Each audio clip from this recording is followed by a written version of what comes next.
You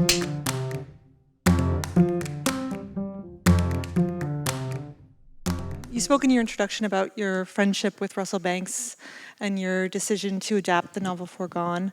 I watched a conversation between the two of you at the Lincoln Center where you said an adaptation is not you becoming the vehicle for a novel, but it's finding your story within that novel. And I was hoping you could begin by elaborating on that and on your own process for approaching this adaptation. Well, with Affliction, it was a fairly easy task because the novel was really quite apparent. With Forgone, it was a mosaic, so it wasn't a straight narrative path. The only other film I made that was a mosaic was Mishima, and you have to just break up all the pieces and reassemble them. And so you use, in this case, different screen formats, bleach color, dark color, so forth. When you decide to do something like that, it's not that you're trying to be complex.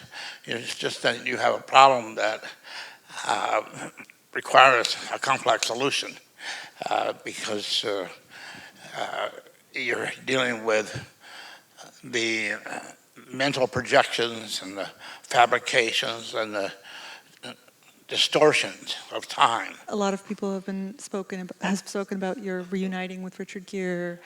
How did this come about? I wrote the script and I said, this is a great role. Any good actor, it's a fastball right down the middle of the plate. Anybody can hit this out of the park, But who haven't you seen? You see Anthony Hopkins do it, you see Jonathan Pryce do it, you see Murray Abraham do it, you see Tommy Lee Jones do it. But Richard has never played old. Wouldn't that be of interest, people? A little earworm.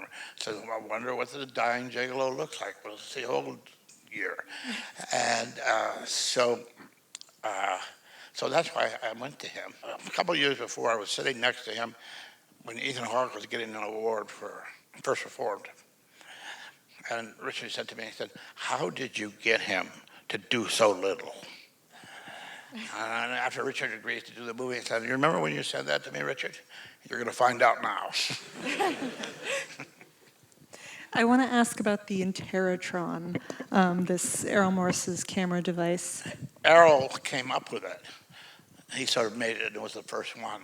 I had a visual problem in that a good part of the movie was an interview. How many angles are there? And so by using the Interatron and other cameras, I could create some more angles. And that's what was its temptation. Yeah, that's fascinating. I know you all are really eager to also ask questions. So we do have a mic runner in the audience. Your friendship with Russell Banks, and I know you had alluded to that when you first introduced, and kind of can you elaborate a little bit more on what role that sort of played in the making and writing of the film? I was in contact with him all through the writing of it by email. So there's a number of questions about the book, and he would respond immediately. So I had the benefit of that. And in fact, toward the end of that year, he had a bit of a remission. And he said to me, he said, I hope to write again. And if I do, I will promise you, I will never write another book about an artist who has cancer who seeks redemption. Because writing about it is not the same as living it. Hi, what was the project that got away? What was a script that you wrote that you have always been in love with and still would love to see get made that's kind of sitting on a shelf somewhere? They don't really go away. Sometimes, they wander around in the night like zombies, and sometimes what I've been trying to do for many years, and I've optioned it again, I want to do a remake of 7 Men From Now, the Bud Bedecker Western. And I almost got it made a couple times over the years. I want to write, I've done about 4 or 5 films, which are from the template of Pickpocket. The guy alone in a room wearing a mask. The mask is his occupation. And he's writing in a journal. That's an interesting story to tell in Los Angeles. March 1969, I was a critic for the LA Free Press, and then they had a press screening of Pickpocket in the morning. It's only 75 minutes long. And in that 75 minutes, two fundamental things happened that affected me ever since. One was I had been raised in a sacred tradition, went to divinity school. I was now in a profane occupation, LA Film School. And I thought those two would never meet. And I looked at this film and I said, they are connected, but they are not connected by theme. They are connected by style. There is such a thing as a spiritual style. And I had that insight, and then 2 years later I came up with a book, Transcendental Style in Film. And the other thing that hit me while I was watching it was I was living in a house in the Fairfax district with other filmmaking students. They all wanted to be filmmakers. They were we're working on a Corman film, a bike film. And I thought it was just such trash. I was a protege of Pauline Kael's, and I was of that mindset of, we'll tell you when you make a good film, okay? And so I was naturally thought the critics, the reviewers' profession was nobler than the filmmakers. So I had no real thought about making film myself. And then I watched Pickpocket, and there's this guy, he's writing in a journal. He goes out, he steals some stuff, he writes some more.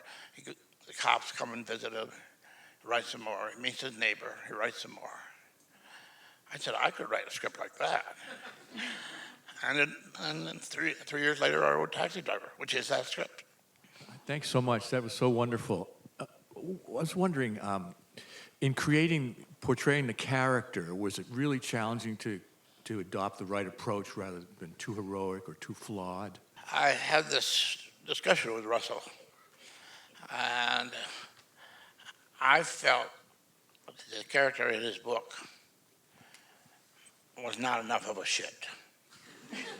You know, he leaves his family and a couple of wives, he's irresponsible. But, well, you know, a lot of people do that. I said, I want him to do really, but I don't want it to be something violent. And what I came up with is a scene that isn't in the book, where he does something of biblical proportions that is wrong, which is he denies his own son.